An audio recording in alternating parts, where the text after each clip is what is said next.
여러분, 생각보다 공인중개사 자격시험 만만치 않습니다. 어떤 분은 1년 내내 이 공부만 하셨는데도 안 되시고요. 심지어는 4번, 5번 치시는 분들도 있으세요. 결국은 합격하기도 하고요. 그렇게 4번, 5번 준비하셨는데도 계속 불합격하시는 분들도 계시거든요. 그런 거 보면 이 시험이 정말 우리가 쉽게 접근했다가는요, 시간 낭비만 할 수 있다는 생각이 듭니다. 자, 그러면 어떻게 해야 합격할까요?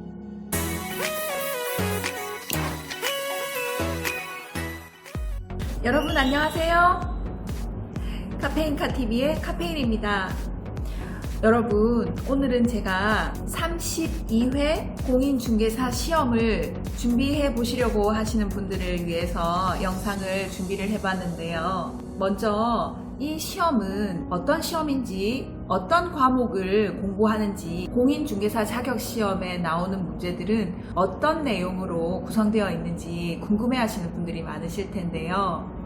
제가 각 과목별로 간단하게 어떤 내용을 공부해서 시험을 보게 되는지 말씀을 드려볼게요. 우선 공인중개사 시험은 1차와 2차로 이루어진 거는 모두 알고 계시죠? 1차 과목에는 두 과목으로 이루어져 있는데요. 첫 번째는 민법입니다. 그리고 두 번째는 부동산학개론입니다. 그리고 2차 과목은요, 총 3과목으로 이루어져 있는데요. 첫 번째가 공법, 두 번째가 공인중개사법, 세 번째는 공시세법이라고 하는 과목인데요. 우리가 흔히 공시법에는 등기법과 지적법으로 분류해서 공부하고 있습니다. 그리고 나머지는 세법이에요. 우선 여러분들 아시다시피 1차와 2차 모두 평균 60점 이상이 되어야 합격이고요. 그리고 각 과목별로 40점 과락 기준이 있습니다. 모든 과목이 40점은 필수적으로 넘어야 된다는 뜻이거든요. 만약에 여러분이 평균을 70점을 받더라도요, 한 과목이 만약에 40점 밑으로 과락이 나신다면 불합격이 되는 시험입니다. 지금 이제 처음으로 공인중개사 시험을 도전을 해보시려는 분들은 과연 각 과목들이 어떤 내용으로 이루어졌는지 궁금하실 텐데요. 시험 과목에 대한 설명을 드리자면요, 모든 과목이 다 부동산과 관련된 법들입니다. 부동산학 개론만 빼고 그렇습니다. 다른 과목은 모두 다 법을 다루고 있고요. 부동산학 개론은 부동산과 관련된 경제학을 배우신다고 보면 됩니다. 부동산에 있어서 수요와 공급 이론이라든가 부동산 가격을 어떻게 정하는 건지, 부동산의 가격의 급등과 급락이 있을 때 어떻게 정부가 개입하는지, 이러한 내용들을 배우게 되는 거예요. 그리고 부동산학 개론을 공부하시다 보면 계산 문제가 많이 나오게 되는데요.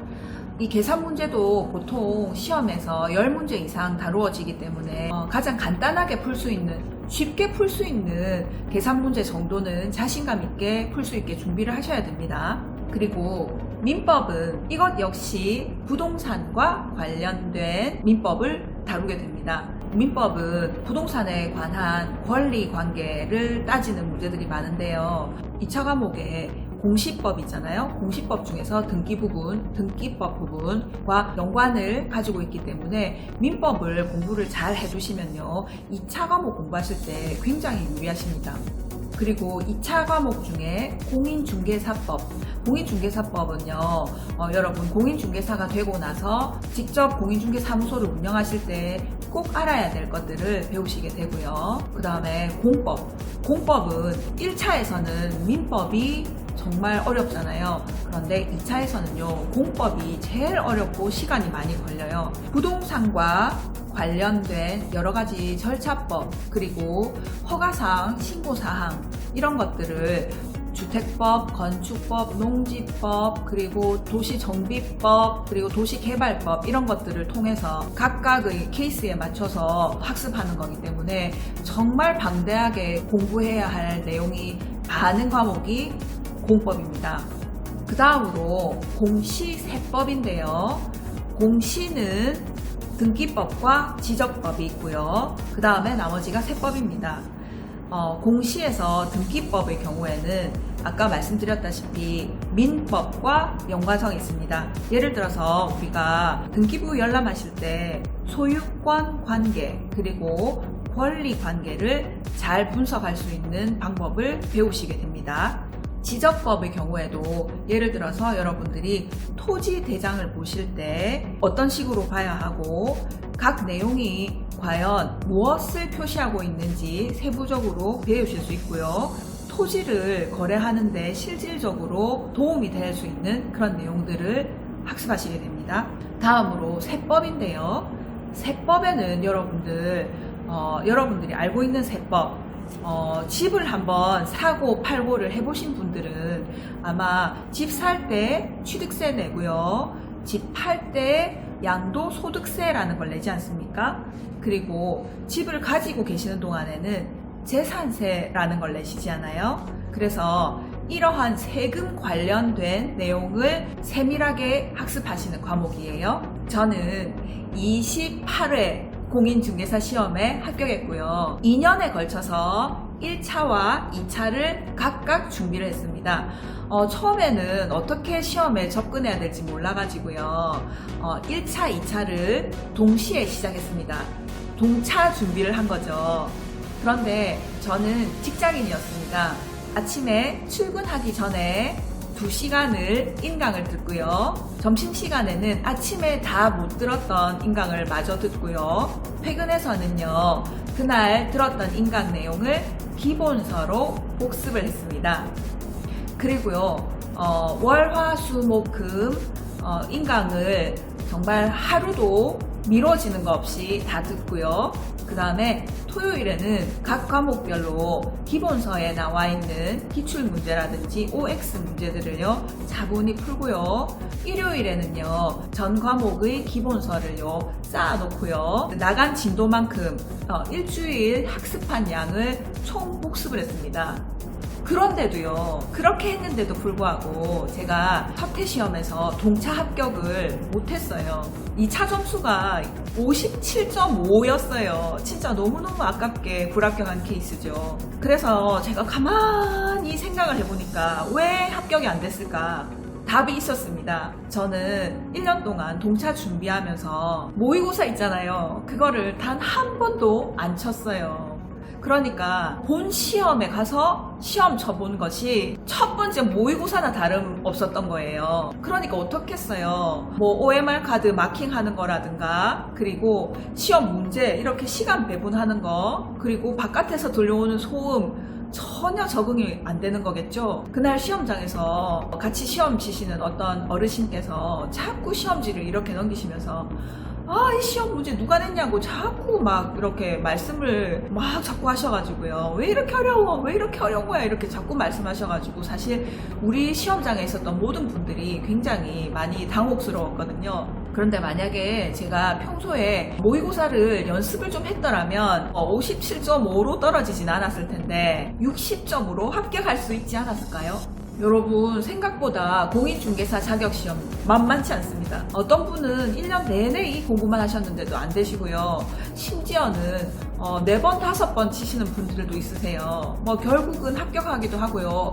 그렇게 4번, 5번 준비하셨는데도 계속 불합격하시는 분들도 계시거든요. 그런 거 보면 이 시험이 정말 우리가 쉽게 접근했다가는요. 시간 낭비만 할 수 있다는 생각이 듭니다. 자, 그러면 어떻게 해야 합격할까요? 어떤 분들은 문제 위주로 하는 게 좋다. 어떤 분들은 기본서 위주로, 이해 위주로 하는 게 좋다 하고 말씀하시는데요. 사실은 너무나 용어가 어렵기 때문에 용어를 완전히 이해를 하시고 시험을 치셔야 합니다. 그리고 용어뿐만 아니라 전체적인 내용의 흐름을 파악을 하셔야 하고요. 그리고 문제에서 변형이 많이 되는데 기출 문제 위주로 계속 암기하시거나 하시는 분들은 분명히 불합격할 수밖에 없는 시험입니다. 어떤 분들은 기출문제만 10년치를 프린트 하셔가지고요. 그것만 계속 보시면서 막 암기하시는 거예요. 약간이라도 변형이 된다면요. 여러분들 진짜 당황하실걸요. 같은 내용을 물어보는 문제인데도요, 기출문제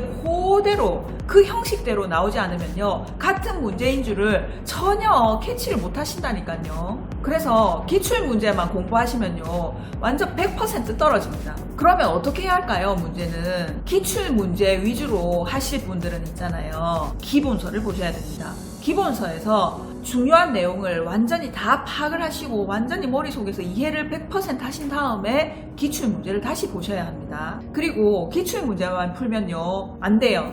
새로운 문제에 자꾸만 도전을 하셔야 하거든요. 왜냐하면 본 시험 문제는요, 완벽하게 새로운 문제입니다. 그래서 새로운 문제에 당황하지 않도록 하기 위해서는 평소에 새로운 문제에 많이 접근을 해보셔야 합니다. 그래야 새로운 문제에 당황하지 않고 자신감을 가지고 임하실 수 있거든요. 기본서 정독하실 때도요, 그냥 글자만 눈으로 쭉 보는 게 아니에요. 나오는 용어들이 무엇인지를 정확하게 짚으시면서 이해를 하셔야 합니다. 그래서 좋은 방법은 중요한 단어 위에다가 연필로 점을 꼭꼭꼭 찍어 놓으시면은 다음에 다시 읽어보실 때도 그 단어가 눈에 쏙 들어옵니다. 이 방법이 그 중요한 키워드에다가 형광펜을 치는 것보다 더 좋은 방법입니다. 형광펜을 치기 시작하면 만약에 시험지에 형광펜 표시가 안 돼 있죠, 그러면 눈에 쏙 들어오지 않습니다. 여러분, 그리고 1, 2월에 공부하실 때는 기본 개념을 잡으시는 것도 매우 중요하고요. 어느 대제목 안에 소제목이 있고 그 소제목 안에 어떤 내용이 있는지가 연관성이 분명해져야 합니다. 그러니까 그 내용을 보실 때 이 내용이 소제목, 점유권에 해당되는 내용이구나, 아니면은 유치권에 해당되는 내용이구나 하는 것을 여러분들이 계속 제목과 내용을 연관지어 가면서 공부를 하셔야 합니다. 실컷 공부했는데 이 내용이 점유권에 해당되는 내용인지 소유권에 해당되는 내용인지를 분간을 못 하시게 되면 정답을 낼 수가 없어요. 여러분들이 그 공부하시는 기본서의 목차 있잖아요. 그래서 그 목차에서 내가 지금 공부하고 있는 내용이 어느 목차에 해당되는지 그 목차를 정확하게 보시면서 내가 지금 어디에 있는지 번지수를 잘 찾아가셔야 하거든요. 그래서 지금 내가 공부하면서 점유권에 대해서 공부하고 있는지, 소유권에 대해서 공부하고 있는지, 유치권에 대해서 공부하고 있는지, 주택법에 관해서 공부하고 있는지, 농지법인지, 건축법인지, 정비법인지, 도시개발법인지, 이런 것들을 공부하면서 여러분들이 정확하게 번지수를 인식하시면서 공부하셔야 하는 겁니다. 공부하시다가 수시로 제목을 확인하셔요. 내가 오늘 공부하고 있는 주제는 이거다 하고 꼭 생각을 하시면서 부분적인 용어를 보셔야 합니다.